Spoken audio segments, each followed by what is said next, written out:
اللہ کریم نے فرمایا لقد جاءکم رسول من انفسکم، تحقیق میں نے تمہیں میں سے تمہاری طرف ایک رسول بھیجے،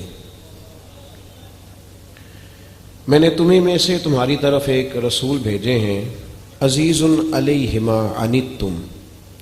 قرآن مجید کے ترجمے پہ غور فرمائیں، فرمایا وہ رسول ایسے ہیں کہ تکلیف میں تم پڑتے ہو اور پریشانی میرے نبی کو ہوتی ہے۔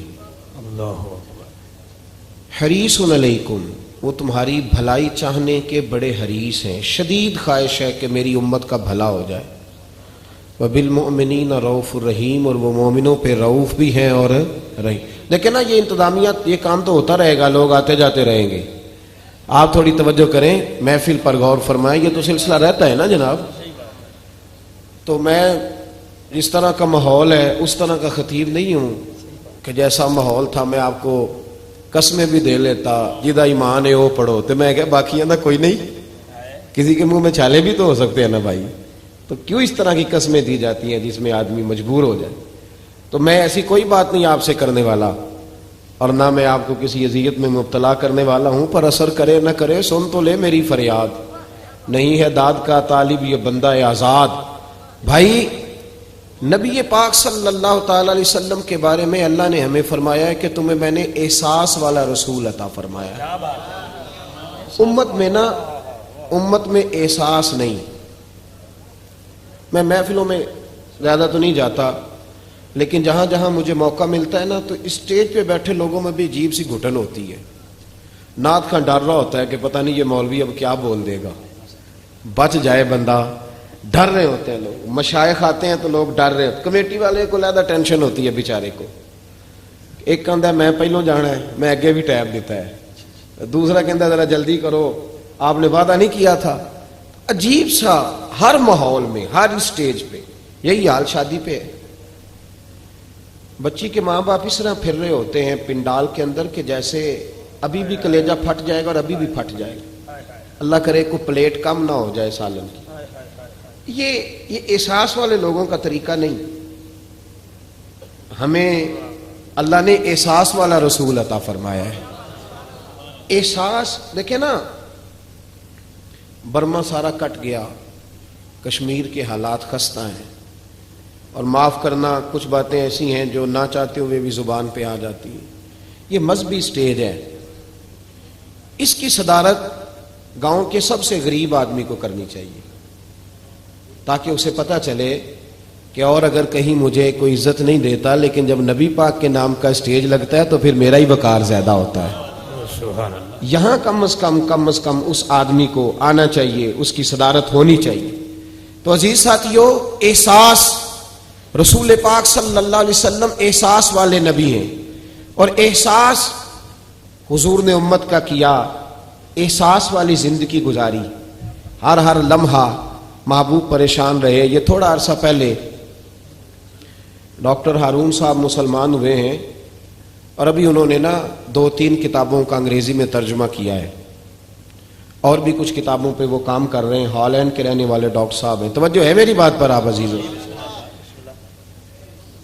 ڈاکٹر صاحب کہتے ہیں کہ میں نے یہ سنا تھا کہ مسلمان دہشت گرد ہیں، یہ بم بلاسٹ کرتے ہیں۔ تو میں جہاں لفظ اسلام آتا تھا نا وہاں سے میں تھوڑا بچ جاتا تھا، پیچھے ہٹ جاتا تھا، لیکن میرے مزاج کے اندر یہ بات شامل تھی کہ میرے اندر اللہ نے بڑا انسانیت کا جذبہ رکھا ہوا تھا۔ تو میں ایک تنظیم قائم کر رہا تھا، میرا خیال تھا کہ ایک ایسی جماعت بناؤں کہ جو پوری دنیا کے اندر اسلام، توجہ ہے میرے عزیزوں کی، کہتے میرا خیال تھا ایسی جماعت قائم کروں کہ جو پوری دنیا میں لوگوں کی خدمت کرے اور بغیر امتیاز کے کرے، اسلام والوں کی بھی اور غیر مسلموں کی بھی۔ لیکن مجھے بڑا دھچکا رہتا تھا کہ مسلمان سخت گیر قوم ہے۔ میں نے بہت ساری جماعتوں کا منشور اور دستور منگایا، اور میں نے کہا میں اپنی جماعت کا دستور لکھوں گا تو پہلے ذرا سارا میں مطالعہ کر لوں۔ ڈاکٹروں کا ٹیبل ہوتا ہے، اس کے اوپر شیشہ لگا ہوتا ہے، نیچے وہ جو چیز ضروری ہوتی ہے وہ رکھ لیتے۔ کہتے ایک مصر کے مولانا صاحب آئے ہوئے تھے ہالینڈ کے دورے پر، اچھی انگریزی جانتے تھے، تو کسی وجہ سے علیل ہو گئے، میرے پاس وہ آئے، اور انہوں نے دیکھا کہ میں انسانی حقوق پر کچھ لکھ رہا ہوں، کام کر رہا ہوں، تو وہ دیکھ کر کے مجھے کہنے لگے کہ ڈاکٹر صاحب آپ کوئی تنظیم قائم کر رہے ہیں؟ میں نے کہا ہاں۔ کہ تم نے ہلکا سا ٹچ دیا، زور نہیں دیا، اور ویسے بھی جو ہلکی بات ہوتی ہے وہ ذرا دل میں جلدی بیٹھ جاتی ہے۔ کہتے ہیں ہلکا سا ٹچ دیا، کہنے لگے اگر کبھی موقع ملے تو میرے نبی پاک کی بھی سیرت پڑھ کے دیکھیں، بس ہلکی سی بات، اور وہ جملہ چھوڑ گئے۔ اعلیٰ حضرت فاضل بریلوی علیہ رحمہ نے لکھا ہے ضروری نہیں کہ تم جو کہہ رہے ہو وہ منوا کے اٹھو، لیکن میسج ضرور چھوڑ دیا کرو۔ جب انسان کے ذہن میں بات ہوتی ہے نا، یہاں سٹاک ہوتا ہے جب بات کا، تو جب وہ کام کرنے لگتا ہے تو ایک دفعہ وہ بات سامنے ضرور آتی ہے، کہہ دیا کرو۔ انہوں نے کہہ دیا کہ ڈاکٹر صاحب ایک دفعہ حضور کی سیرت بھی پڑھ لیں۔ کہتے ہیں میرے ذہن میں بات بیٹھ گئی، مصروف آدمی تھا، زیادہ تو نہیں میں مطالعہ کر سکتا تھا، لیکن میں نے ایک دن 10 منٹ گھر میں ملے تھے تو میں کمپیوٹر پہ بیٹھا اور میں نے کہا کہ انگریزی میں جو کتابیں حضور سید عالم صلی اللہ علیہ وسلم کی سیرت کی ہیں ان کو ذرا دیکھتا ہوں۔ تو فرماتے ہیں کہ میں نے نیٹ پہ سرچ کیا، پہلی حدیث آئی اور میں کلمہ پڑھ کے مسلمان ہو گیا۔ حدیث کہاں ہے؟ سبل الہدی والرشاد میں بھی ہے، کنز المال میں بھی ہے، مسند احمد میں بھی ہے، ابن اسحاق میں بھی ہے، ابن اشام میں بھی ہے، اور شاید سیرت کی تمام کتابوں میں آپ کو روایت مل جائے۔ نبی پاک صلی اللہ تعالی علیہ وسلم کی حدیث اور روایت کرتے ہیں حضرت سلمان فارسی رضی اللہ تعالیٰ عنہ، اور ساتھ ہیں سیدنا بلال حبشی رضی اللہ تعالیٰ عنہ۔ فرماتے ہیں ہم نہ گھر سے نکلے، حضور نے فرمایا ذرا جلدی چلو ایک ضروری کام ہے۔ فرماتے ہیں بڑی تیزی کے ساتھ آج روٹین سے ہٹ کر محبوب نے تیز تیز قدم مبارک اٹھائے، تیز تیز، اور فرماتے ہیں ایک گلی ہم نے کراس کی، دوسری گلی میں جو پہنچے تو پھٹے پرانے کپڑے، سادی سی بی بی، اور حالت بتاتی تھی کہ بیچاری کسی غریب گھر کی ہے۔ وہ سڑک پہ کھڑی تھی اور رو رہی تھی۔ میرے کریم رسول نے فرمایا بلال اسے پوچھو کیا مسئلہ ہے، کیوں روتی ہے؟ تو حضرت سلمان عرض کرتے ہیں میں نے کہا حضور میں پوچھ لیتا ہوں، آپ جائیے، کام بڑا ضروری ہے جو نکلیں، میں معلومات کرتا ہوں۔ تو محبوب نے فرمایا نہیں، اس کے آنسو پوچھنے سے ضروری کوئی کام بھی نہیں، پہلے اس کی داد رسی ہوگی، اسے پہلے پوچھا جائے گا۔ روتے نہیں رہتے لوگ گھروں میں، لوگ گزر نہیں جاتے چپ کر کے؟ کتنے لوگ تڑپتے ہیں، کون احساس کرتا ہے؟ نبی پاک سید عالم صلی اللہ علیہ وسلم رکے اور اس خاتون سے پوچھا کیا بات ہے؟ اس نے کہا کہ بات کوئی بھی نہیں، میرا ایک ہی موٹا سا مسئلہ ہے۔ کہا وہ کیا؟ کہنے لگی میں غریب ہوں، اور غریبی بذات خود بہت بڑا گناہ ہوتی ہے، لوگ بڑا جرم سمجھتے ہیں اس کو بذات خود۔ میں نے شروع میں کہا نا کہ مذہبی سٹیج کی بھی صدارت غریب آدمی نہیں کر سکتا، کیونکہ غریب جو ہوا جہد کول دتھی ہونی انہیں نیڑے بہنا ہے نا جی، جہد کول نہیں انہیں تو پیچھے جا کے بہنا اینڈ تے کول کہڑا دتھی ہے۔ اس سٹیج پہ بھی غریب آدمی کی صدارت نہیں ممکن، ہو ہی نہیں سکتا۔ میرے رسول پاک سید عالم صلی اللہ تعالی علیہ وآلہ وسلم نے فرمایا پہلے اسے پوچھو کیا مسئلہ ہے۔ تو کہنے لگی میں غریب ہوں، بوڑھی ہو گئی ہوں، ساری زندگی غلامی میں گزاری ہے، تیل لینے آئی تھی 5 دینار کا، بوتل میں تیل بھروایا ہے، اور اب بوڑھی ہوں نا تو کمر درد کرتی ہے، پیر پیچھے موڑا ہے تو میں گری ہوں، تیل زمین پی گئی ہے، اب زمین تو واپس نہیں کرتی، لیکن واپس جاؤں گی تو ایک یہودی عورت کی ملازمہ ہوں، وہ درے سے مارے گی، کھال ادھیڑ دے گی، میں بڑی پریشان ہوں، اب نہیں مار کھائی جاتی، ہڈیاں بوڑھی ہیں، قربان جاؤں۔ حضرت بلال کو حضور نے حکم دیا، فرمایا دوڑ کے گھر جا 5 دینار لا۔ فرماتے ہیں 5 دینار لائے، تیل خرید کے دیا، تو پھر رونے لگی۔ فرمایا آپ کیوں روتی ہے؟ اس نے کہا بتایا نا غریب ہوں، غریب کا جرم کوئی نہیں ہوتا، لیکن پیس دیا جاتا ہے، پھر بھی مار تو اب بھی پڑے گی، اب کیوں پڑے گی؟ تو عرض کرنے لگی محبوبہ مار اس لیے پڑے گی کہ دیر سے کیوں آئی ہے۔ تو میرے کریم رسول، اور وہ بی بی حضور ابھی آئے ہیں مدینہ طیبہ، امام یوسف صالحی فرماتے ہیں ابھی آئے تھے حضور، سبل الہدی والرشاد کے مصنف کہتے ہیں ابھی آئے تھے نبی پاک، وہ جانتی بھی نہیں تھی۔ تو سید عالم صلی اللہ تعالی علیہ وسلم نے فرمایا اچھا مار پڑے گی؟ کہا ہاں۔ او بھائی